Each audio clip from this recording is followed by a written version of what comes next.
Meeting 6 o'clock. If you would stand and join me in the Pledge of Allegiance. I pledge allegiance to the flag of the United States of America and to the republic for which it stands, one nation, under God, indivisible, with liberty and justice for all. Thank you very much. Oh, that's nice.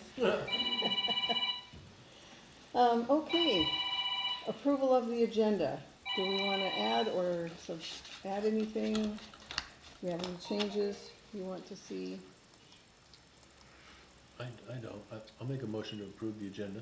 I'll second. Okay, all in favor say aye. Aye. Aye, so moved. Public comment, if you would please limit it to 3 minutes. Julianne, and if you would stand at the podium and introduce who you are. And I told her she could have more time. Okay. Thank you so much, I really appreciate that.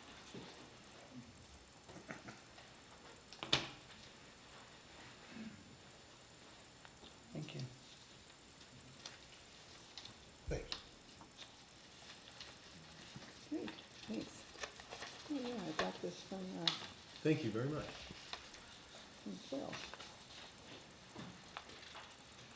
All right, okay. Hello, my name is Julianne Gale, and I'm here to talk to you today about the Sherwood timber sale and its impacts on economic development, because that is your focus as the Port of Allyn. But to do that, I got to back up first and do a big picture. So this map right here is all of the state public lands that are in trust held by DNR. And you can see there's a bunch of different colors and a bunch of different types of trust land. The Sherwood timber sale, I will have to walk over and show you, Okay, is right here. okay. It's in that salmon pink area, and what that means is that is known as common school trust land, or school trust land for short. And that trust land is treated differently than any other type of trust land. So I want to talk about what economic benefit do we get out of it, or what economic losses happen because of those lands in our district. Okay. So you might ask, where does the revenue from timber sales on DNR common school trust land go? 70% of it goes to SCAP funding, and that is statewide school construction funding. It's pooled statewide, so it doesn't necessarily come to Mason County. And then 30% goes to DNR for their operating costs. And so that definitely doesn't come to Mason County. SCAP funding overall, timber revenue is just one teeny tiny portion of school construction funding and this SCAP statewide fund. And timber revenue in the years from 2015 to 2021, over that 7-year period, timber revenue made up only 8% of SCAP funding, and actually less than 2% of all school construction funding. And that's because in order for school districts to access SCAP funding, you have to pass a bond or a levy and match or exceed what you're getting from the state. And so how is that SCAP funding distributed? So in that 7-year period, total funding distributed statewide was $2.7 billion, but of those billions of dollars, only $226 million came from timber revenue on these school state trust lands. And so what did Mason County school districts get? We got $28 million, but only approximately $2.3 million of that came from timber revenue. So let's talk about the bottom line. What do all those numbers basically mean for us? First of all, we gave out 3 times what we got back in school construction funding. We contributed 3% statewide over that 7-year period of timber revenue towards SCAP, but we only received 1% of SCAP funding. So basically it's fundamentally inequitable for timber counties and rural counties like ours. And basically the DNR Common School Trust Lands is delivering a negative 75% return on investment. In those 7 years, and that's the latest data that is available across the state, we gave up almost 600 acres of forest, so we lost all of those non-financial benefits, and we generated $9.2 million in timber revenue, but we only got back $2.3 million in that same time period. So this is, you know, compared to other trust lands where the money comes from the county and stays in the county, this is not the case here. We're actually losing by cutting down these forests. And then there's all these indirect costs. I'm gonna have to hide that, sorry.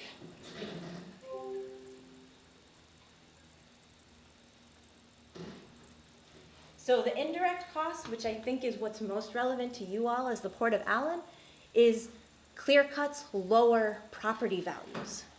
And that matters to you all because I looked at your budgets from 2015 to 2023, and your property tax revenue makes up 57 to 85% of Port of Allyn revenue per year. The vast, vast majority comes from property taxes. So it's kind of dangerous to be doing anything that lowers property taxes because then you're gonna have less money to do the things that are important to you. There is a teeny, teeny, tiny bit of timber revenue from school trust lands that does make it to you, and that's the timber excise tax, which is charged on any kind of logging that's done in the area. But the timber excise tax revenue every year from 2015 to 2023 has made up less than 1% of Port of Allyn revenue.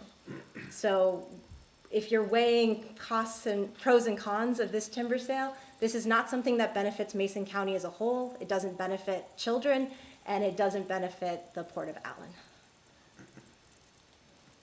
So now that I've given you the big picture, let's zoom into the actual timber sale that we're talking about that's being considered right now. So this is the Sherwood timber sale. The big lake near North Bay is, and the area around it, that's Lakeland Village. And then the next big lake over with the residential area around it is Trails End Lake, both of which are in your district. And the bright green, I apologize if anyone is colorblind, but the bright green area is all public DNR school trust land. And the red blocks are the 154 acres of 80 to 100-year-old forest that DNR is proposing to clear cut. And again, this is school trust land, so we lose all the wildlife habitat and biodiversity, all of the property value that comes from living near healthy, mature, intact forests. We lose the trees, and we probably lose the revenue itself. This is what it looks like. This is Unit 4, which is right next to Lakeland Village. Actually, I'm going to go back 1 second and show you.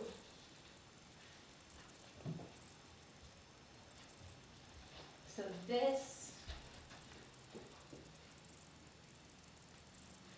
for the people online, I was just pointing to a road. That is Westlake Drive. The clear cut goes almost directly to Westlake Drive. There's a little tiny buffer where the railroad that the Navy uses goes, and then there's Westlake Drive, and then there's all the residential homes right below.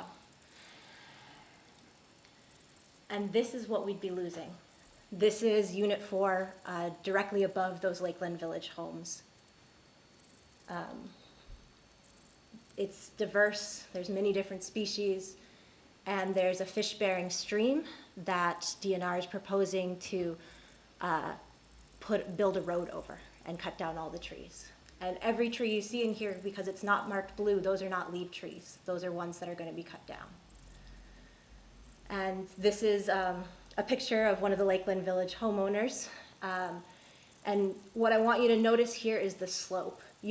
If you look at the forest itself is about the top of the TV screen. On the upper right-hand side, it's not in the picture because I don't have a wide-angle lens, it's just my cell phone. And so there's already so much runoff from the forest that there are culverts that divert the water, but even so, a particular homeowner, if you don't mind me, maybe he's right here, and let me take this picture. He had to put in drains in front of his garage to stop flooding. And when you clear cut an area, it's more susceptible to flooding, so all of those homes at the bottom of that road are going to be in danger. So why does it matter? I only have a few minutes, so I won't go into detail, but I think the number one thing you all need to think about is the lowered property values. The noise pollution. During the active operations, the SEPA checklist said they will be having trucks and heavy machinery starting as early as 4 in the morning. And then for decades to come, you've lost that noise buffer. So there's going to be extra noise in Lakeland Village. You'll be able to hear roads that you weren't able to hear before. There's also blowdown. There will be some leaf trees, 8 per acre, but without the buffer of all the other trees in the forest, those go down more easily. That's particularly dangerous because this clear cut is between a power line and a railroad. And then there's the loss of wildlife habitat. And maybe you're someone who cares about that for its own sake, but even if you're not, that has an impact on all the residents. Other people in Mason County who live near clear cuts have lost their ability to hunt. They've experienced predators, big predators coming into their yards and eating their pets. And there's more pests that come in. People in Trails End started to have rodents in their house, which they'd never had before until some clear cuts went in. There are people in Union next to those clear cuts who never had to fence their gardens, and then after the forest went down, the deer came and ate everything. And then you're also thinking about, endangered salmon, because this is all about the Sherwood Creek watershed, and I know salmon is one of your priorities and one of the projects you all work on. Then there's the health and safety issue. One of my friends grew up in the area, and he remembers going to Sherwood Forest whenever he was hungry and his family didn't have enough to eat because there were berries, there was hunting, there was mushroom foraging, and he also went when there was violence in the home and he needed a safe place to escape to. And in this time of extra violence in our children's homes and in the mental health crises that we're facing, with all of the studies that show that being in forests are so good for mental health, there's studies that show that it helps with ADHD symptoms, we can't afford to be losing one of the free resources to our young people. I know I've talked to elders who pick berries in that forest. It's just important for the well-being of the community. There's an impact on air quality, both from herbicide spraying after the clear cut and also slash pile burning, and also water quality, because you lose the transpiration, there's runoff, and as far as my understanding is that North Bay has one of the most important natural, like Olympia oyster beds, and so the runoff here could potentially have an impact there. You also have to worry about heat waves and fires. Some friends of mine have gone into Sherwood Forest during heat waves to protect themselves from heat because of not just shade, but also transpiration, the way trees and plants release water through their leaves. Forests can be more than 10 degrees Fahrenheit cooler than surrounding areas or than a clear cut. And clear cuts and younger trees are more vulnerable to fires. If you think about it, when you start a fire in your wood stove, you don't start with the giant logs, you start with little pieces of kindling. And that's kind of how seedlings work. And then there's the issue of erosion, landslides, and flooding. In addition to losing the trees, the heavy machinery can damage the soils, and the soils act like big sponges, and trees soak up so much water and slowly release it over time, which helps you handle drought. It also prevents flooding, or at least reduces it, but without an intact soil carbon sponge, without an intact forest, you have a higher risk of erosions, landslides, and flooding, and all of those homes that are literally right below that forest. So that's a lot of bad news. I bet you want to know what's the good news, what can you do to do something about this? So one thing you can do is pass a resolution asking the Board of Natural Resources to make a new motion to cancel or postpone the Sherwood timber sale. In your packet, after the PowerPoints, I wrote a proposed resolution. You can edit it, you can do whatever you want with it. But the Board of Natural Resources last month, despite hundreds of people in the community writing in opposition to this sale, they didn't even let all the Lakeland Village people who showed up in person in Olympia to speak. They didn't even allow them to speak. They approved this sale, but it doesn't go to auction until May 23rd. And there's another meeting tomorrow morning, so you have a chance to ask them to make a new motion and cancel the Sherwood timber sale. Number 2, you can pass a resolution asking the Mason County Commissioners to apply for the new Natural Climate Solutions funding to replace Sherwood timber sale with alternative timberland. So that is also included in the sample resolution I gave you. And the actual language of the bill, since it's so new, I put that in here as well. It's part of the new capital budget. And basically there's $83 million that was appropriated specifically to conserve lands that have higher value to communities for carbon sequestration or habitat diversity, and instead to buy replacement timberlands in the area so that the trusts remain whole, but you're also protecting our most valuable assets. And so that funding will be available starting in July. So that's why it's kind of a two-pronged approach. You need to, one, ask BNR to cancel or postpone the sale, and then number two, talk to the county commissioners to say, because the way the capital budget is written, the county commissioners have to write a letter of support requesting that particular area to be part of those millions of dollars. And from an economic development perspective, why would we not want millions of extra dollars, coming into our area? So the language, like I said, is here, and the most relevant portion I highlighted for you. And I just modeled the resolution and the letters off what you had on your websites. I didn't want to speak for you, so I kept the sample letters super, super short. But if you are willing to sign them, I would be happy to take them to the Board of Natural Resources meeting tomorrow. What I can say is that with all the various meetings I've been to, the Board of Natural Resources respects elected officials and what they have to say about what goes on in their district more than they would care at all about what I say or, any of us regular people sitting out here. So we're kind of hoping that you all will use your power for good in this way that would benefit everybody in Mason County. Is there are they doing this throughout the state just to get, to drop the property and move it on, to get it out from underneath them DNR? Are you talking about this budget proviso business? Well, no, so they want to put this up for auction. Are they doing that throughout the state with a lot of other DNR properties? So every month there's between 3 and 15 timber sales that they vote on.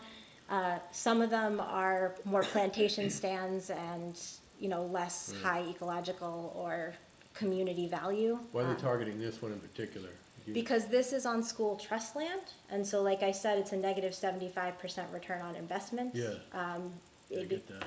And because it's right next to residential areas, and we have very, very few older forests left. I know. And so if we want to have forests with structural complexity for the next generations, we can't afford to cut down our oldest forests for two reasons. One, like that forest that's 100 years old, I'm maybe the youngest person in this room, and I will never live to see the forest return to that.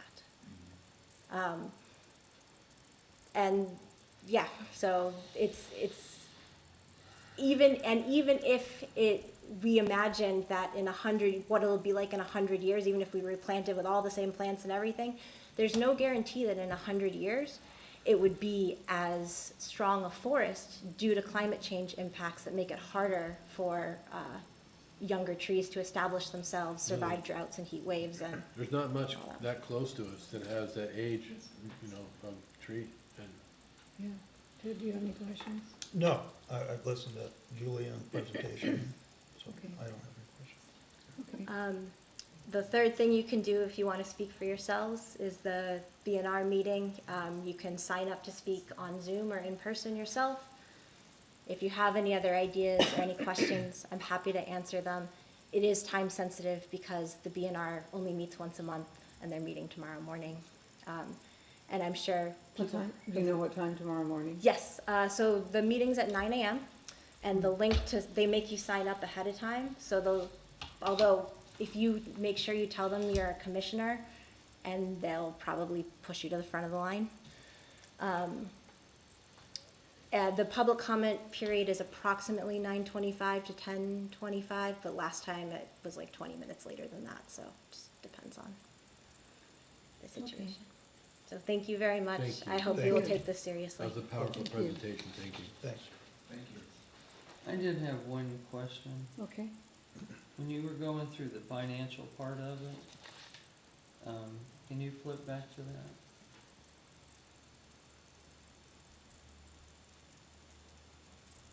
This page or the page before? I'm waiting for it to come back to me. Here, Oh, here we go. sorry. Okay. Let me see if this is, I think it's the one It's in your The one right packet, before too. it? right before it, yeah. Yeah, sure. Okay, in the one that you just had on, you said that the Port of Allyn only got 1% of the money that we got was 1% of our budget? That's actually all of Mason County. I believe the Port of Allyn is North Mason, so it's even smaller for North Mason. Yes. Well, that's incorrect. So, You know, I believe in 2019 or 2020, that's the year we got like 77,000 in timber money. That was excise, though. that would have been either excise tax or it would have been state transfer lands or county transfer lands, not school trust lands. I don't think so. Wasn't DNR excise? It So- was you know, the money that we get from timber tax. But Pardon? I'm not gonna argue, I'm Yeah. just gonna say Okay. that was There's my the, recollection of it. Okay. so you can see the sources all at the bottom. I took every single, so all of the school trust land goes to SCAP funding. All of the data of how much money that is and where it comes from is in the OSPI releases that they give every year. The DNR annual reports says how much of timber revenue goes into SCAP funding. The BNR timber proposals say which of the forests are what type of trust land, so you know you're not adding things that aren't school trust land into it. And the timber auction results say how much money, like how much was the winning bid. And the Port of Allyn budgets on your website is how I came up with those numbers. It took me probably 8 hours of copying a lot of data from many sources, and if any of you want me to talk you through my spreadsheets, I would be happy to do that. Okay. I brought it with me. Well, thank you. Thank you very much, Julie, I appreciate your time. Thank you. No other questions? No? No. Because I would like to, we'll talk about this in our new business. Okay. Oh, yes, go ahead. Public comment? Yep.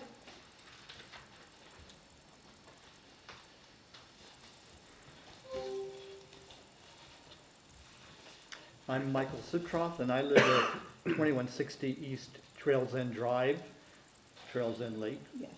And I'm a past officer and president of the Trails End Community Club.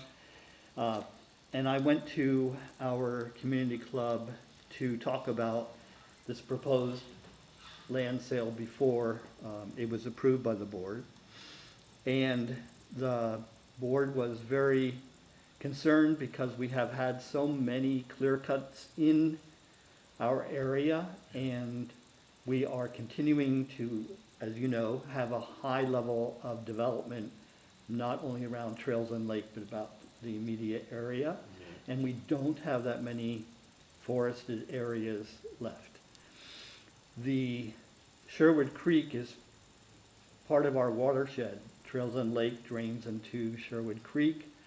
So anything that negatively affects the watershed could affect our lake, which is spring fed. And that if we can lose our springs, we will lose our lake and the water quality. And that's really a negative because people move here because of the good quality of the water. People at Trails End Lake also understand that we are, as Julianne very aptly mentioned, property values. People are looking to increase their property value, not have it decrease because of unwanted clear cutting. Those shots that were viewed of clear cuts, most of us moved or live in Mason County and Washington State because it's the evergreen state, but we're seeing this rapid depletion of our forests. So it's not going to be too long before we have none really left in our area. We are lucky. We have 2 state parks, Tawana State Park and Belfair State Park, and we have the Tuhuya Forest, but that also is subject to a lot of cutting. And pretty soon, it's not going to be the evergreen state, it's going to be a clear-cut state. I have a copy, did not make one for everybody, but this is the letter that our club sent to DNR prior to their meeting. Okay. And there were dozens of people who testified that day in opposition to this clear cut. There was only one person who spoke in favor of it, who was a lobbyist for the timber industry. But unfortunately, DNR took the vote and approved the sale. But we have the right to appeal that, and we will do that. Thank you. Thank you. Barry? Yeah, Barry Betzinger from Allyn. I'm glad I saw the maps because it really pointed out where the cuts were going to be. There's so many rumors flying around that, and my, part of our family thought he knew about it and said, "Oh, that's way down away from Lakeland Village." Well, it's not. I can tell you for sure that the little stream that comes out of the lake bears salmon every year that there's enough rain to make it large enough for them to come up there. I've seen salmon spawning right below our house. We used to live right on that little creek, which is right below where this person from Allyn lives. Yeah. And anyway, that is a salmon stream. They spawn in that stream. It goes down in, Sherwood, Creek, and so, that's part of it. And the erosion part of it is another. And we're talking about, it can't be about money. Right. This cannot be about money. Balance. You're talking about destroying a habitat that takes, like she said, over 100 years to redo or more. And look at how long it's been there. So I know that there was a lot of cougar sightings and everything else, when we lived up there, some bear, whatever, but there are a lot of deer back there and things like that. So, this is a precious resource close to, where we all live. And you can see what the other properties around that have been cut down and stuff, what they look like compared to what this looks like. And we're just talking more of the bare ground. And I just don't believe that it's a good idea. And I support the port if you want to argue this or put a resolution together. I hope you do, because we're all going to be affected here. So, thank you. Thank you. Okay, well, he got his hand up first. The person from Allyn. Hello, good evening. My name is Blair Humes, and I live up in Lakeland Village. And I specifically will be impacted greatly if the timber sale goes through. My background is in natural resources management and biological sciences. And I've lived on the Kitsap and Olympic Peninsulas for the last 33 plus years. And I've seen the development that has occurred from Gig Harbor all the way up, 16 and then now out here, and seen the complete transformation of this area.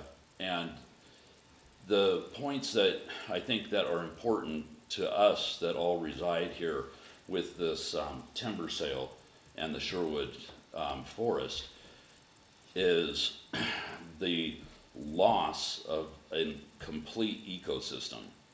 And I'm not exaggerating this because I happen to live at the headwaters of Sherwood Creek, and I have the benefit of, for the last 7 years, filming thousands of ocean-going bearing salmon that are spawning directly behind my house. I also see the habitat of otters, great blue herons that fly down in there, which is rare because they don't usually do that. They're only there for, the minnows at a particular time. There is constantly deer that go down there specifically to forage and for the water, as well as all the other animals. There's always tribes of possum. I mean, I film this every day. I have cameras on my house, and I see possum, I see raccoons, I see deer, I see all of the ecosystem. And by cutting down this much forest directly across the train tracks, the erosion is going to be enormous. And what people that don't go there and physically see is that on the other side of the railroad tracks, for one thing, I walked the railroad tracks recently, and probably, you know, conservatively, probably at least 20% of the ties are rotted out completely. And on the uphill side, or towards the forest side, there is a culvert or a trench that goes along there, and there's one location where there's a culvert that goes under the road. And it would be very easy to put calculations to the amount of water with the forest that goes through there, because the culvert is 2 feet in diameter, and the erosion on one side is probably about 4 feet wide by 15, 20 feet long. And on the other side, where it comes out at a 2-foot culvert, it has eroded about an 8-foot wide section of land on the other side. So you can do calculations very simply to see the huge amount of water that comes across at certain times. And if we were to allow this complete forest to go away, for one, the train tracks, I think, would, you know, be subject to, you know, some possible catastrophic damage and from being undercut from that. And then also, all of the machinery that they use and potential oil spills, fuel spills from chainsaws, equipment, and so forth, that is going to run directly under the train tracks, under Westlake Drive South, and it goes straight down into the stream, into the San Bernardino stream, and where all the wildlife is. And having witnessed this daily, I can tell you that a lot of these animals, these raccoons, the deers, the apex predators, the aviary, all that, they don't live down there permanently. They go down there for the water, and then they come up from there and they cross and they go habitat in the forest, because the ravine that's in there is very small. And so, you know, it'd be dangerous for all these animals to be down there. They'd eat each other or whatever.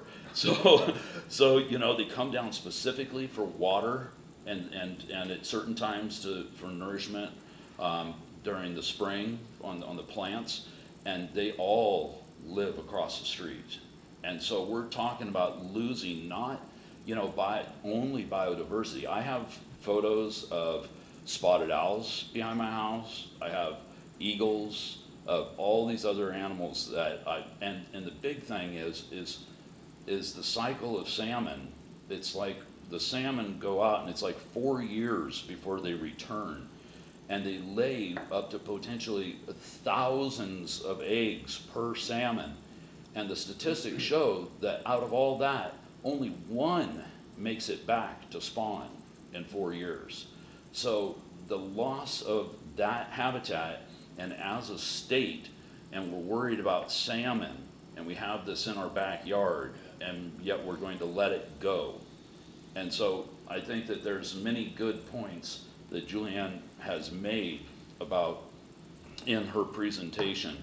But from my background and being there and living in this affected area, I would also just kind of encourage, you know, whatever it is that you as a board here and commissioners can do to try to preserve this.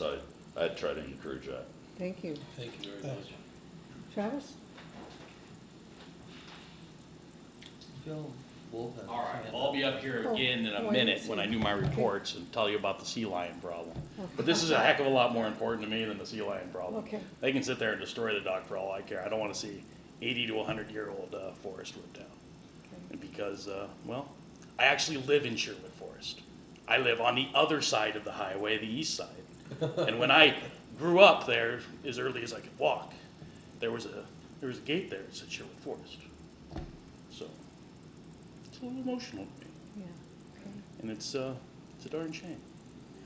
But I'm sure we need money, because, you know, that's what happens when timber sales happen, and we will see money from that.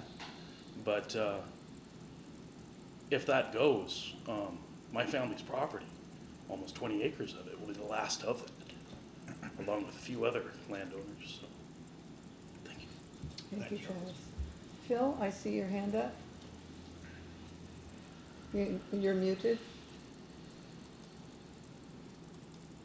I'm asking them to unmute here. Can you unmute? Oh, are you? Phil, Yeah. So Thank you you. can hear me? Yes, now we can hear you. Yeah, so I just logged on to the meeting, and I'm sorry I'm late, but I hear the discussion about the timber sale in Sherwood. Yes. You know, and I'd like to bring up some points. Number one, The timber sale is on school trust lands. The lands that the Washington Department of Natural Resources managed are trust lands. They were given to us when we became a state. And school trust by the federal government. So are constitutionally mandated to manage these lands for the benefits of the trust, whether it's the schools or the counties. This happens to be common school construction is a trust. And, you know, for instance, the North Mason High School was built and half of the money came from the common school construction account, which are revenues from this timber sale would employ. And then, you know, and then half the money came from an increase in the levy rate in our property taxes. Do you really think that you really think North Mason voters would have voted, you know, to fund a new school, to build a new school, if the levy rate was twice? You know, was twice. I really highly doubt that. And then there has been discussions, well, you know, the schools shouldn't be funded from timber dollars. Well, guess what? I mean, we just passed the highest budget. Was it $16 billion? I mean, you know, we've had the most amount of taxpayer, you know, of tax revenue in the history of the state. And still the schools are funded by the revenue that's generated from school trust lands, the building, the school building construction. And you know, I mean, and given we haven't changed this since we became a state, and we just had the highest amount of revenue. I don't see it changing. You know, and the other benefits of the timber sale is it promotes family wage jobs for the loggers and for the mill workers. It's a resource. The United States is, you know, is resource rich. That's, you know, that's why, and we should develop those resources, and we should use the resources locally instead of importing building materials from other countries, other states. We should use them locally instead of, you know, I mean, instead of using steel and concrete, you know, I mean, concrete, which are more carbon extensive. We should use lumber, which actually removes carbon from the air. You know, the DNR is going to take, will go to many steps to make sure that it's ecologically friendly or does not destroy the habitat. You know, this is a second growth forest. It's been logged before.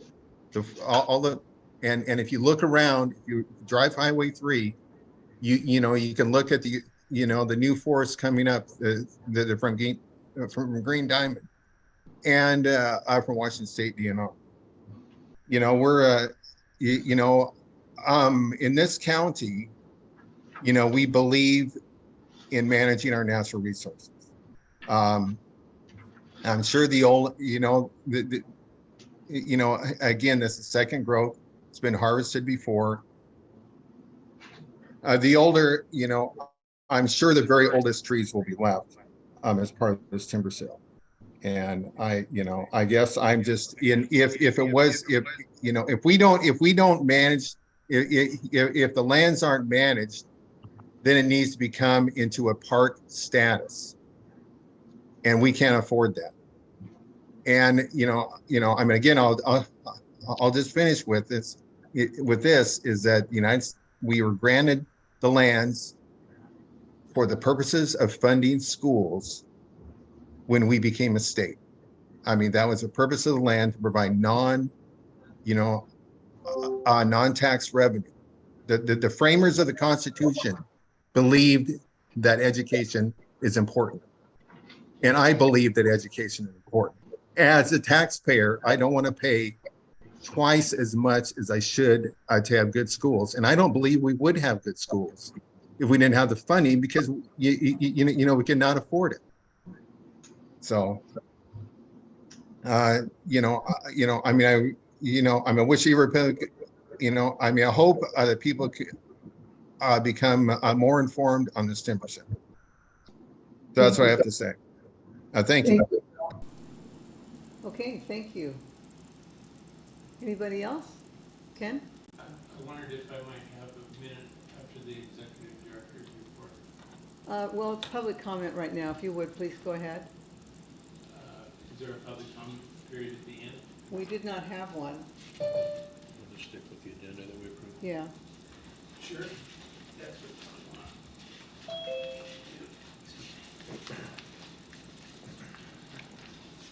Ken Van Buskirk from Belfair. The executive director's report speaks about some comments about me about meeting minutes, and both Jeff Carey and myself talked about corrected minutes in the January 4th meeting. Mr. Coppola told you at that January 4th meeting that the minutes of September 7th were corrected during that January 4th meeting. They have not been corrected. He's told you the last 3 months that the different meeting minutes have been corrected. Last week, Ms. Dennis sent me an email, and I told her I wanted to talk to you folks. I sent you all an email and asked you to give me a call. Mr. Coppola has assured you that the minutes have been corrected every meeting since January, and they have not, and he's blaming me for not telling him.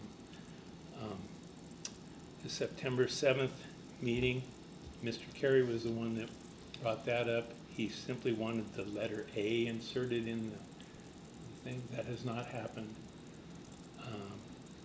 The December 5th meeting is incorrect. The December 19th meeting is incorrect. The special meeting, it leaves out the public that was in attendance and the public that commented. And the December 27th meeting is not correct. And I gave this all to you folks in January. He still hasn't corrected them. And I told Leanne she shouldn't be the one to have to look them up. So I'd just like you to consider that when you do Mr. Capole's performance rating. Okay. Thank you. Thank you. Can I just add something that I forgot? Sure. Keep it short. Blair Humes again, and I forgot to just include a resource, is that I did go down and talk to the Salmon Center in Belfair with regards to the habitat and such.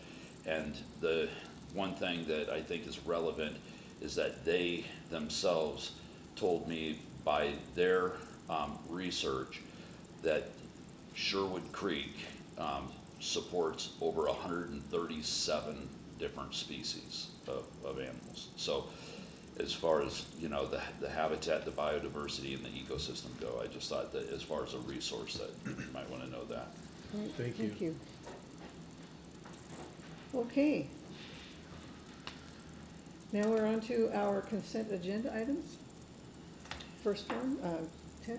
I'll make a motion to approve the regular meeting minutes of April 3rd, 2023, and I'll make a motion to approve the special meeting minutes of April 14th, 2003. Do I hear a second? Oh, I'll second that, There you go. because you weren't there, sorry, except the 14th. I'll second that. All in favor, signify by saying aye. Aye. Aye. And you're abstaining, because you weren't there. That's right. Okay. You were on the 14th, though. I was. Okay, action items A, B, C, and D. Who'd like to do that? I'll go Go ahead ahead. and make a motion to approve all four. That general fund voucher for the amount of $14,888.80. The payroll voucher for $21,420.98. And the water fund voucher for $5,212.62. I remember this time, and to approve the use of digital signatures needed on all the documents. Great, This thank meeting. you. Do I hear a second? I'll second. Okay. All in favor, signify by saying aye. Aye. Aye, so moved. Okay, commissioner reports. One moment. Yes. I just got a text from Mindy Harlow. She wanted to talk under public comment, but she's had a hard time staying connected. Oh, So she wanted to know if she could. I saw her up there earlier. yeah, I did too. I thought she just You wanna left, put her so voice there in your phone? that would be fine. If Well, I'm she, asking her to unmute here. I think we just lost her again. okay. Yeah, here, this is, oh, when you get a chance, could you please call me? Here, there you go. Oh, wait a minute, that's from way long ago. You want me to go ahead and call her and I can put her on speaker? That's great. Yeah. Okay. So I can call her. I'll too. second that. Okay.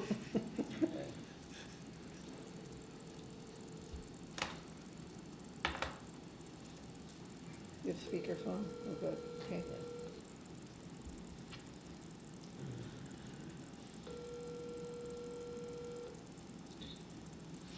Hey, Larry. Hey, I've got you on speaker here for the meeting, because I great. told everybody you were having a hard time staying connected. Right.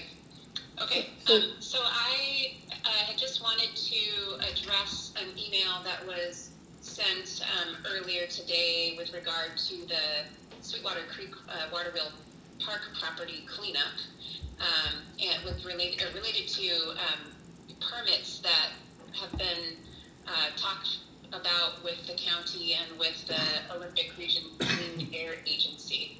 And the email that was sent out earlier today was basically talking about how we had not gone through the proper permitting process. And I just wanted to let commissioners know that, I've spoken to the folks at the Olympic Clean Air Agency, Olympic Region Clean Air Agency, and have been told that we did not need a permit through ORCA because the structures had already collapsed. So there wasn't a need for an ORCA permit for that. And the same with the demo permit through Mason County. When I had discussions with Mason County about this, they indicated that there was no demolition permit needed because of the fact that the structures had already collapsed.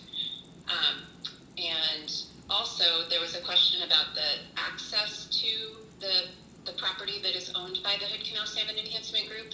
And we have an easement across port property to get to our property. That's the only access we have to the property. And so there's, the port did not have any responsibility in allowing us access to the property that we own there. So I just wanted to clear that up too. We have an access easement on the port property to get to the Hood Canal Salmon Enhancement Group property. So that's all I wanted to clear up from the email that was sent out earlier today.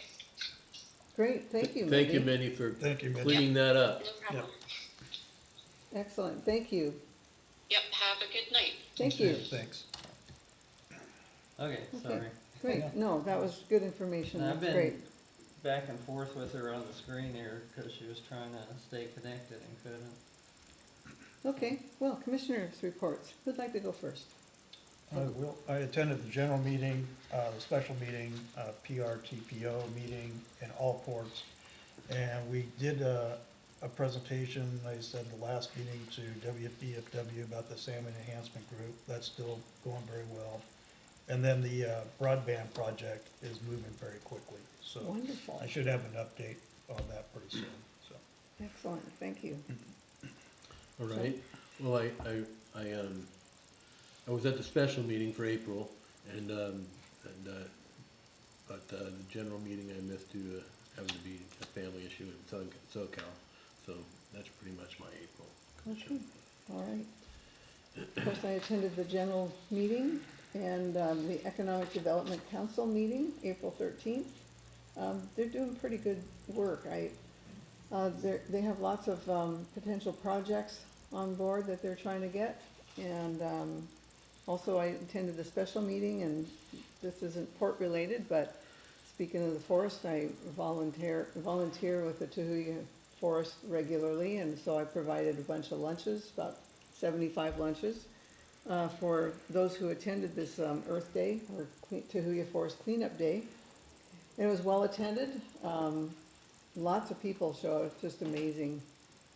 What's kind of funny, there's a group called, oh gosh, it went right out of my head. That's funny. Anyway, their criteria is that they aren't allowed to spend more than $500 on their car. So the cars that they came up with are amazing, and they will pile everything on them to move all the garbage. It was just amazing what they've done. And so they've kind of dedicated their lives, not only their cars, but to cleaning up forests. So I do appreciate that. Okay, onward. Security officers report. Travis. Travis Merrill, Port Allen Security. Now that I can talk about something I'm not so emotional about, these sea lions. That is our biggest issue at the Port of Allen currently. We have to come up with a plan. This is 3 years in a row that it's not going away. We never had this problem before 3 years ago. They just started showing up and not going away. If you go down there and look right now, one of the stanchions is completely destroyed and the wires are showing it bare. Wow. Power's on. The power wasn't connected to any of them before they came, because we had some issues with it anyway. But it's definitely something that we have to address. Yeah. Or we're gonna have another insurance claim. Yeah. And I'm sure they're tired of hearing from us. It's so my thoughts on the matter are that we get the community involved that actually enjoys using this park. I'm sure there's plenty of firearm enthusiasts up there in Lakeland Village who'd like to take a shift shooting paintballs at the sea lions. It works? It works to a certain extent. But there's a variety of types of options that we can do with the paintballs. The port went ahead and purchased a paintball rifle to be able to try to address the issue. But between Donnie and I, we can't be down there all the time. Yeah. And we would literally have to set up a schedule with volunteers to be able to actually station themselves down there and not, of course, go down to the dock, but be on the upper portion so that nobody gets hurt. Yeah. Because there's a huge liability thing there. But the state will allow us to use paintball air rifles and kettle prods. But I don't think we should be. I don't think we should be, unless it's Donnie or myself using them. I don't think we'd want to have the public doing something like that. Yeah, not somebody that works here. Yeah. And either way, there would have to be some kind of non-disclosure agreement, or not non-disclosure, but hold harmless agreement set up for anyone who wanted to volunteer. So correct me if I'm wrong, Commissioner Jackson, but they follow the salmon in here. That's why they're here, right? Partially, but there's a pot of orcas that are just pushing them into the shallower water. I know so the orcas have been sitting out. There's been whale watchers here at night trying to locate them, and when I talk to them, they seem to think that the pod is a very young pod, and that they're not really going to tango with these sea lions because they're not really big enough. I know. So they're not solving our problem for In us. Bremerton and Bangor, I was working on the tugs there, they're all lined up on all the fence line everywhere, and on the submarines up in Bangor, they crawl in the back, and then the sailor would get rid of them before they get underway. It's really quite funny, actually. I don't think you're gonna win that battle. Well, I think I mentioned to you, Travis, and I know I mentioned to Larry, is that Newport, California has some really nice fencing. I mean, it's aesthetically pleasing and it's strong, and it would actually, our boaters could get in, have gate access. Those things can't throw themselves up against that fence or jump over it. It's only about the highest 3 feet tall. Sure. It's a good point. And it's non-lethal, you know, they're just gonna come up and say, okay, this dock's not for me. But historically, those sea lions would go out to Hope Island and beach themselves there. For why they're not beaching, we've had good low tides for them to beach themselves Sure. on the beach. But this is just a sunny spot, and, Yeah. I've been doing a lot of research on that fencing. We can't do anything now. Our dock is. Right, no, it would just have to be repaired. We after have it was to wait, repaired right. and back up to snuff. Yep. But the fencing is definitely the permanent solution. Yep. I don't know what we'll do in the interim, because we definitely have to allocate funds for it. Yep. And I'm sure that is a, $10,000 plus project. Oh, easily. Yeah, It's I also- mean, that's probably a low figure. It's also a safety issue. My daughter and her husband, our grandbaby, she sent me a picture that the grandbaby's going down to sea lions. I said, oh, Jacqueline, they're too close. It doesn't matter what you tell the public, they just look at you like, Oh, no, we'll be no. fine. Anyway, Because I've gone down there and told them, you shouldn't go down there. It's concerning, And they'll yeah. and they'll do it anyway. I What think- about renting a barge temporarily for them? We need to get an HPA permit to put Even it way out. out there? Yep. Really? You have to have a permit through DNR. Just to moor put it, yeah. really? Well, wouldn't they Yeah. go for it? I don't know. Mitchell Lumber sells those barges. Well, that's what I was thinking, and it's a temporary thing, just until they go. We could ask for an emergency HPA, Yeah. permit, but, they become pretty comfortable with that dock. I don't know if you put another dock out there, if they're gonna feel more comfortable, so. Yeah, Uh, I need to think about this. Might be worth a try, I don't know. On another line of issue, I didn't confirm it from anyone, but I was told that one of the boaters down on the North Shore claims that the boats were broken into. But nobody called the sheriffs about it. So, How can we confirm that? I'd have to Yeah, try to talk to some of them. because but, we'd I have to mean, know, right? Yeah, I mean, no one's, called me personally and said that, given me a police report or I see. anything, but it's, I heard through the grapevine. Well, if someone doesn't So- want to call the police, you wonder what they're doing there. Yeah, well, that's a whole nother issue. I've had to deal with them with my own business for, Okay, for the last month and actually the last 6 months. But anyway, that is my report. all right. Thank you. How many hours, I was down here the other morning with Dawn, Uh-huh. and how many hours are Dawn and you spending, with? Well, at first what we would do is Don would go down there and he would probably a couple hours kind of knock them off and then go back down and check, and they would just come back, knock them off, and they'd come back. And then when I would come down here and do my patrols at night, I'd go down there and sweep them off. But by the time I gotten back down to all the way to the other end of the dock, Yeah. locked the bathrooms up and got back in my car, Yeah. there they go. So There they go. hey, They're only, absolutely. True. they're only trainable when the military does it. So there we are. Thank you, Travis. Thank you. Thanks, Travis. Okay, next is Executive Director's Report, Larry. All right, financial issues, revenues are performing as expected. However, the sea lion problem has kept us from accepting bookings for moorage. The gazebo reservations are on a par with years past right now. Opening of boating season is Saturday, so that's kind of disturbing at this point about where we are there. Water system issues. The final location of the new well and the booster pump is the main issue holding the project up at this point. Our primary goal at this juncture is to use the grant money to acquire Jeff Carey's system, including the well and the lots comprising a sanitary area around it. Jeff's well is capable of handling all our needs for now, and according to our engineers, a number of years into the future.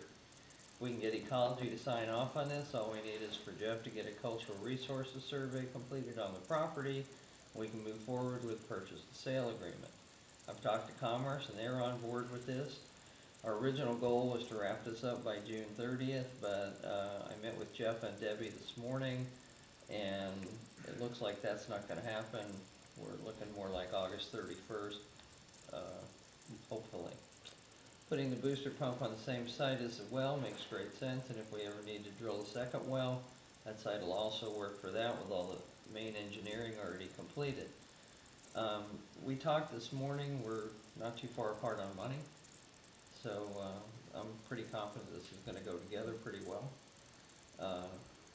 But we need to get Ecology to sign off on it. And I have emailed the guy at Ecology, and our engineers have emailed him, and we've gotten no response. So if I don't get a response sometime this week, I'm going to contact Dan Griffey and ask him to help us. Okay. Allyn Pier Replacement Project. We were awarded $515,000 in the capital budget for this project. Our options are to replace the entire pier with a completely new structure or to sleeve the existing pilings, which effectively gets the creosote out of the water. However, we will have to drive new pilings to the ones that are missing. We're looking into the feasibility and useful life of both versus cost.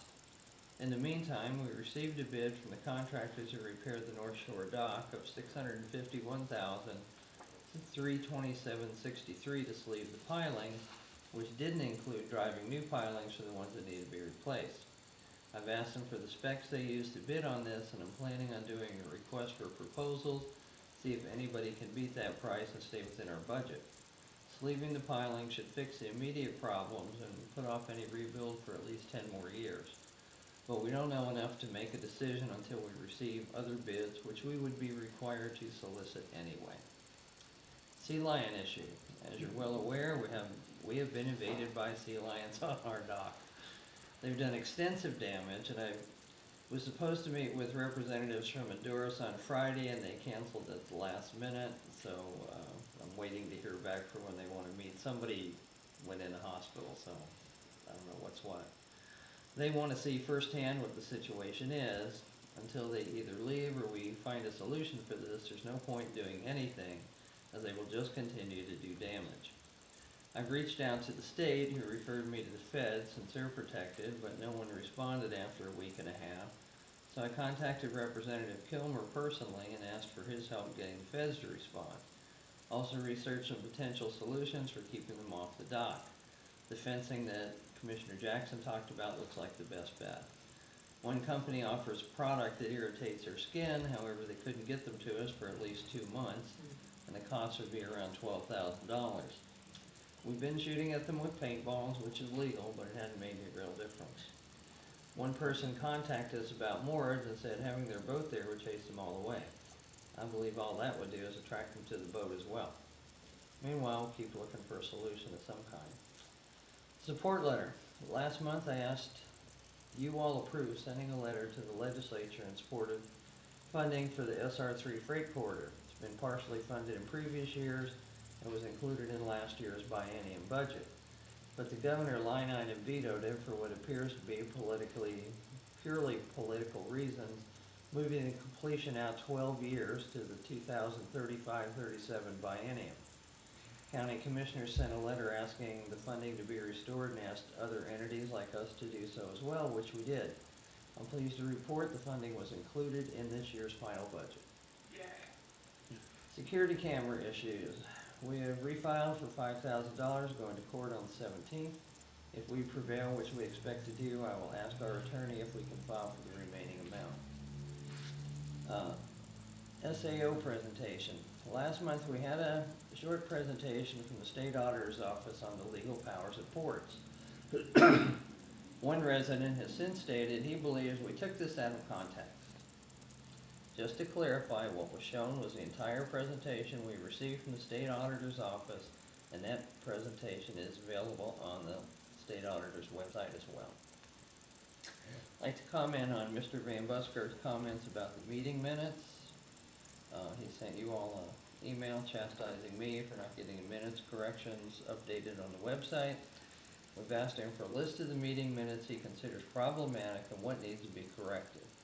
While we've corrected some previous minutes, we have asked him for a list of those he still considers problematic and exactly what needs to be corrected.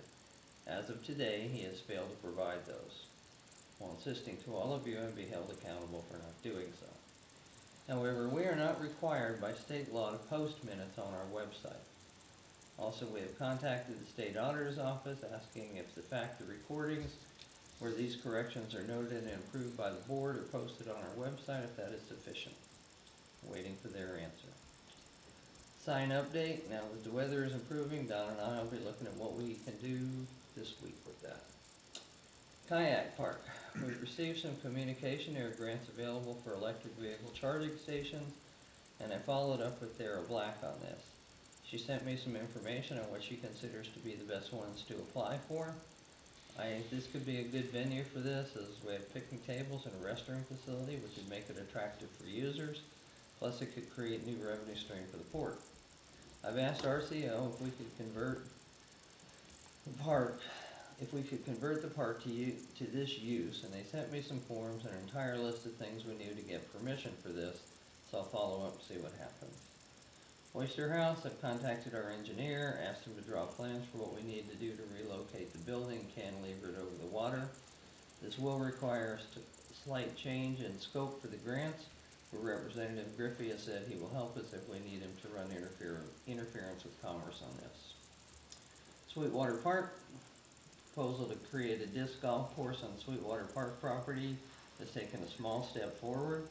Spoke with Barry Fisher from the Disc Golf Association and told them we needed a written plan for mitigating the danger trees as well as how they would manage the property. They said he'll have something to me for you all to consider hopefully by the next meeting.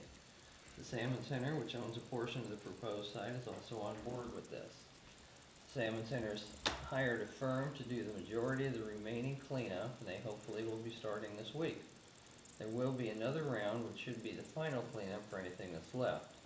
Although no date has been set at this time, it's supposed to happen before the end of this month. Mindy Harlow from the Salmon Center is coordinating it. In the meantime, the entire property remains closed to the public and trail cameras continue to be monitored. Kitsap All Ports meeting, the last meeting was Monday, April 24th. Commissioner Jackson attended as well as myself.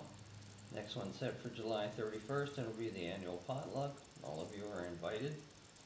The seals were subject of a fair amount of discussion here.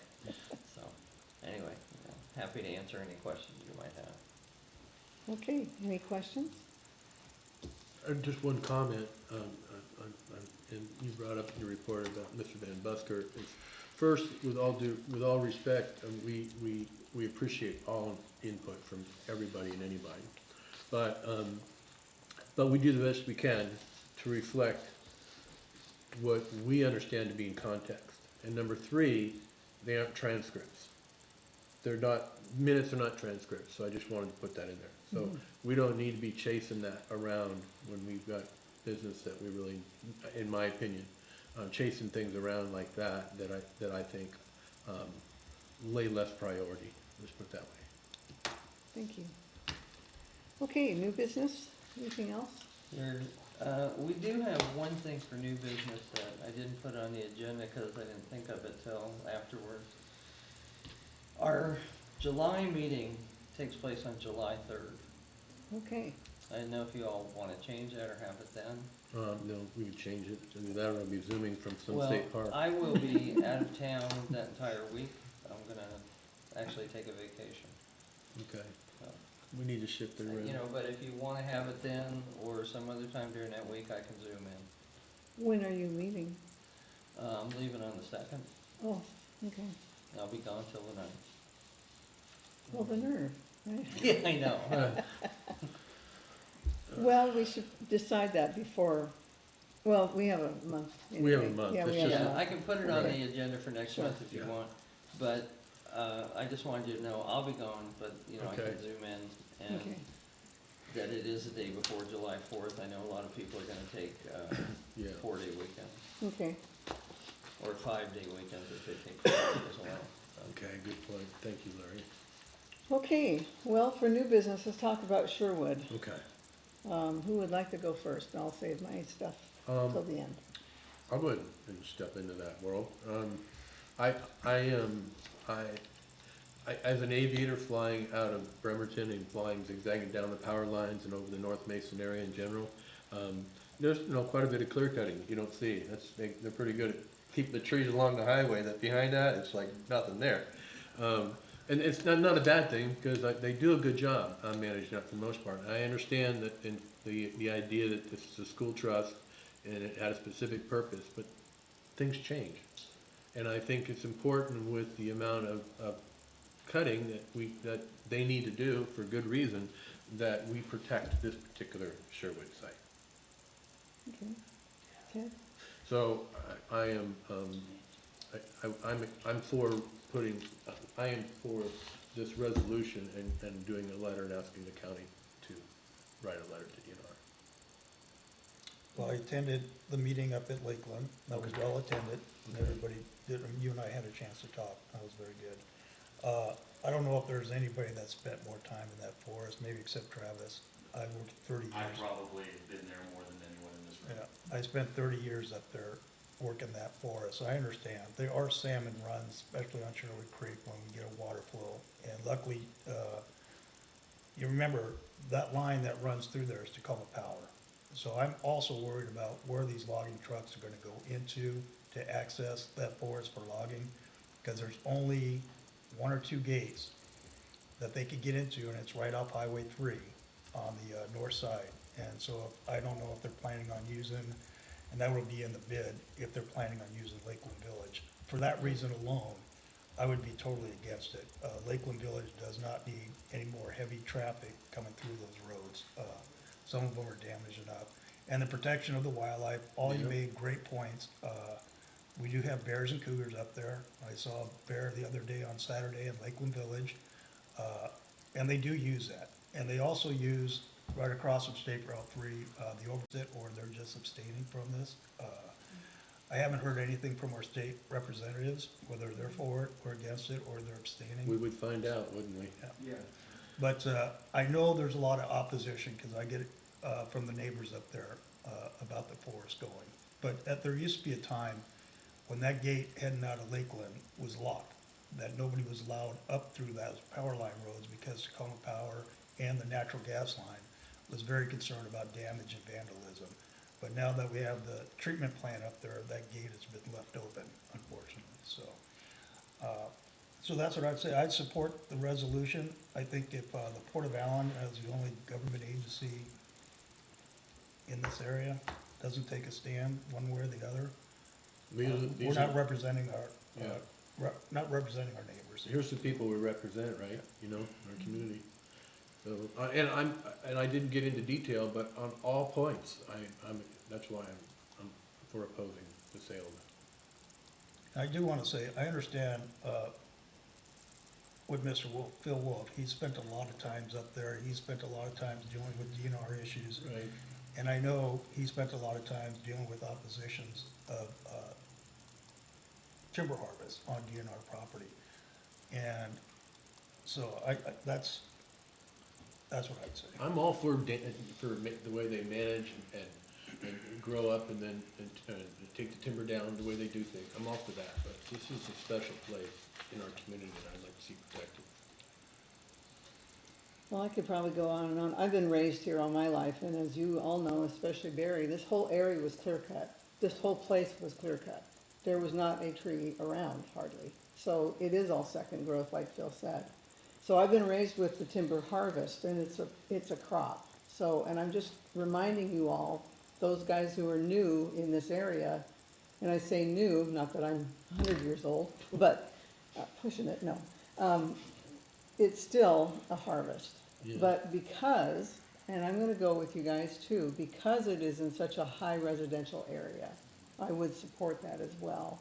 Now, again, I'm watching clear cuts all the time, because that's how we do make our money. That's how DNR does keep in business, I guess you could say, to manage and maintain our forests. As you well know, I volunteer up there with cleanup, and because they just don't have enough money. But that's what timber sales are for. Right. So I will support that as well. Because it is, you guys are speaking, we listen.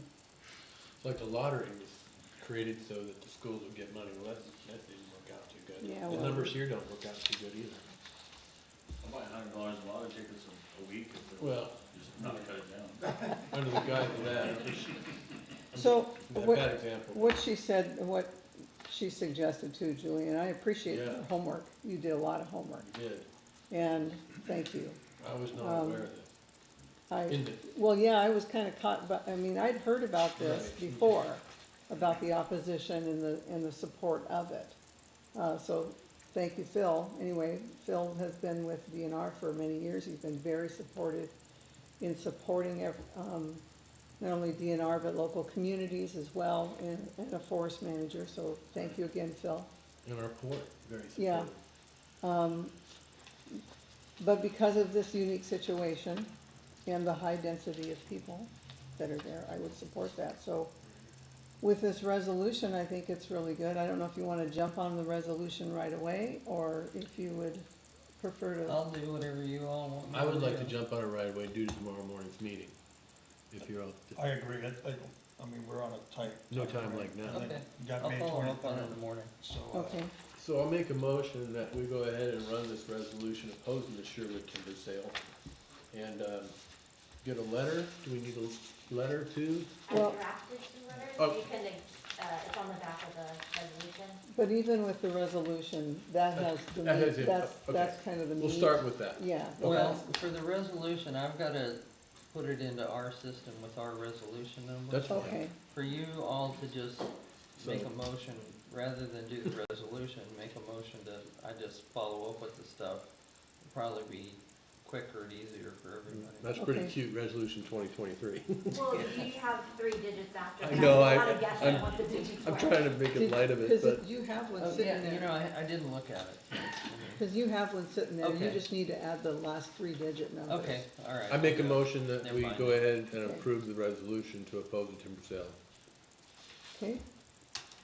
Do I hear a second? I'll second. Okay, all in favor signify by saying aye. Aye. Aye. Oh, here we go. So moved, and then we can direct Larry to send letters You never know. Yeah, I'll take care of it. with these templates of Yeah. letters. I'll take care of it tomorrow. Okay, Thank you, Larry. Can we do this by electronic signature? Yes, Okay. okay. yeah, because you all approved using I did. electronic Okay. signatures. We did. Sorry. Thank you for your work. Yeah. You did a lot. Oh, that's who that was. Yeah, that's Travis's wife and the baby. Do you have an email where the executive director can send you these when he gets it done? You can email me at Mason County Climate Justice. I know I have that in the office. Is it full for- county or just CO? Full county, Mason County Climate Justice @gmail.com. Or do you have a card? I don't have a card, I'm not that fancy, but I can write it down for you.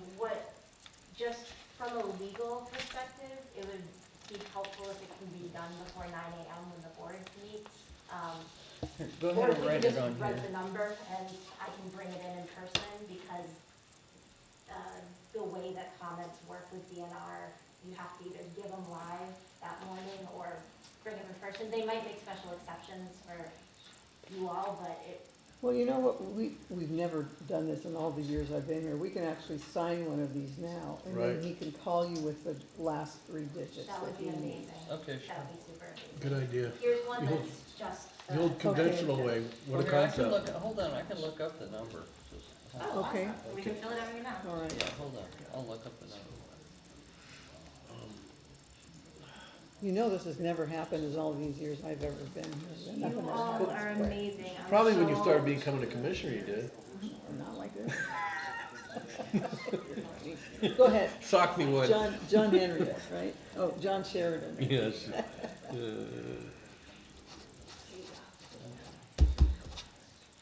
All right, hold on here. So be it. Oral blue pen. Oh, I think that's blue, is it? No, that's black, I don't know. Is All it? right, 006, So 006, yeah.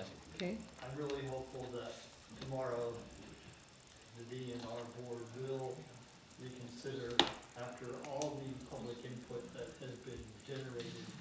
I collected dozens of signatures myself around Shelburne Lake, so. Oh, really? There's over 200 signatures Well, here you between go. Allyn and Belfair, the people. We can signed. hope at least that they Wow. put a pause. And then Okay, at so best- you're gonna take care of this in the morning then? I will bring it in person in the morning, Okay, and I will read it into the record. okay, I'll get You all are the, welcome to join and speak for yourselves. alright, I'll get the letters to you. Do you I need won't be those there. before 9 o'clock? Did you all want to formally sign these letters, or you're gonna take? Well, that's, all of that yourself? one's to the Mesa County Commissioners, and the other one, Is to the public land, Commissioner of Public Land, Soil Grounds, and the Board of Natural Resources. we could just send, the Commissioner of Public Lands hers, and Mesa County Commissioner, we can just send it to them. Okay, Yeah, if that sounds works. great. You can use your own language with justification Yeah. and all that. I didn't wanna speak for you, so. Yeah, Thank you for listening to Yeah. the voices of the constituents. you're So, welcome. we're not adjourned yet. No, we're not No. adjourned. Julian, can I ask, I know all of you have been out asking for support, and I know you're getting it up in Lakeland, and I'm sure you're getting it at Trails. But has the commissioners, Mason County commissioners, voiced any opposition, or they're just staying neutral on it? I haven't heard of anybody who's directly talked to the Mason County Commissioners. This budget was just passed, so Okay. their role to play in it is so new. Okay, Yeah. Okay. I know some people have reached out to our state reps. Rep Griffey hasn't replied to anybody as far as I know. And Rep Couture said, it's out of my hands, I have no power, which actually the legislature can direct DNR to do things and make requests and things like that. I should have looked before tonight's meeting to see who the legislators are on the DNR, Natural Resource Committee. Oh, I can tell you who the Board of Natural Resources are. Is there anybody local here, Nobody's local. even in the Senate? There's, So the Board of Natural Resources is defined in RCW, so there's the Commissioner of Public Lands, there's an appointee from Inslee's office, there's someone from WSU, someone from UW, and then there's a Lisa Janicki, who's the county commissioner in Skagit, who represents all the counties. yeah, I'm sorry, I was talking about the legislative committee. The legislative, oh, I don't know about that, I'm sorry. Representative Couture is on the resources Okay. committee in the House. Okay. Okay. Okay, with that being said, anything else for the good of the order? Barry? Yeah. So I didn't want to miss it. I just wanted to say goodbye to our friends there. But anyway, Barry Betzinger again from Allyn. First of all, thank you for your positive feedback and resolution, passing the resolution for the forest. There's eagles up there too, and I think it was mentioned once, but, we have many more eagles in the area that nest in the older trees with the bare tops, and as those become available. I love to see eagles. I love to see them on the dock down here. They won't chase away the seals, but anyway. I applaud your efforts in trying to get something done with the seals. There is a huge amount of people, I think, that love to see them down there, and you can see them every day, and they come down over and over, and they're waiting to see the orcas when they come up the bay, which may or may not happen. The seals did leave last year. They left in May, and I don't know what made them leave or whatever, but we were told by one person when Vicki and I went out one time that it's a mating season also, so I don't know if that's true or not, okay? But maybe they come into shallower waters for that. They certainly want to stay out of the way of the orcas. The orcas finally did come down last year, probably at least 4 times, 4 separate days. And one day they came down 3 times from Harstein Island down, and I saw them all the way to the towers one night, so one day. But I applaud your efforts. There are a lot of people that just love to go down and see the seals. They are walking down the ramp, they're walking on the dock and getting as, from that sign to me away. And obviously they don't see their teeth because they've got big teeth and bad breath. And so, anyway, I know it's kind of a touchy subject and it's difficult too. Right. I wanted to try and do a little fishing this year, and I'm not real enthused about them eating all those fish now.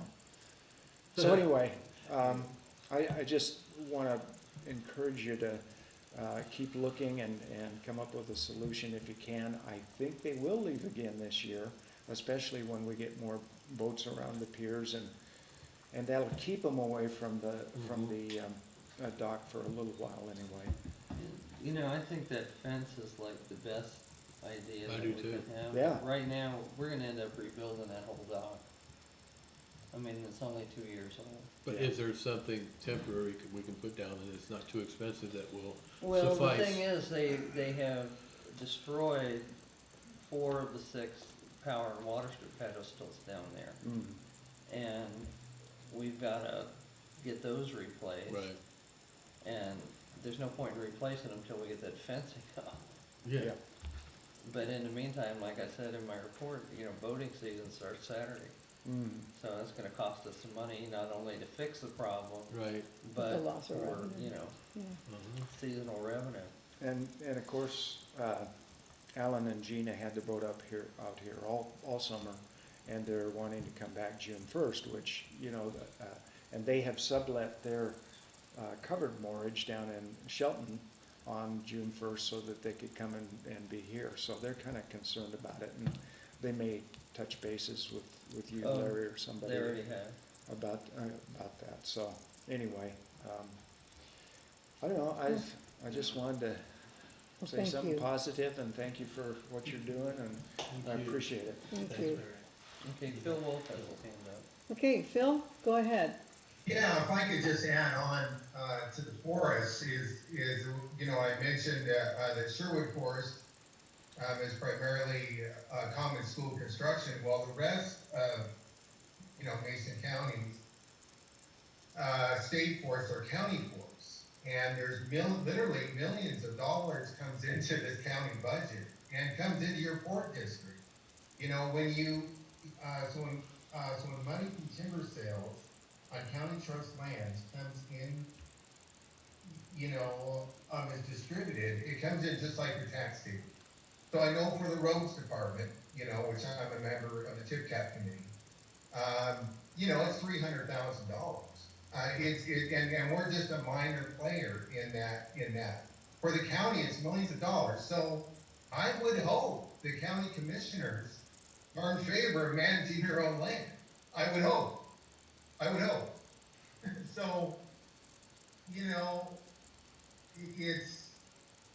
and you know, I mean, it's wonderful, I guess, if you live next to, to state trust lands, can be your own park, but you know, we can only afford so many parks that you know, that cannot produce any revenue. So that's I just like to say. I just wanted to add that. Thank you, Phil. Thank you. Let's have Ken first. Ken? Go ahead, Ken. Hi, folks. I just wondered, you know, you said that I couldn't comment after the executive director's report, but it looks like this good of the order is anything goes, so. Well, go maybe ahead. next time. Yeah, what were you going to state?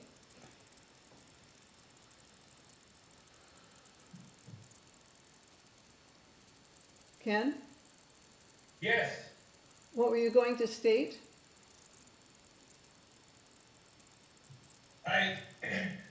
You said I couldn't speak you wanted me to speak only during the public comment section, but then it looks like this good of the order, anybody can say anything they want to. I want to go on record that I should have been able to wait. Thank you. Okay. Good Barry. order, go ahead. I forgot one point, and I'm sorry to burden you again.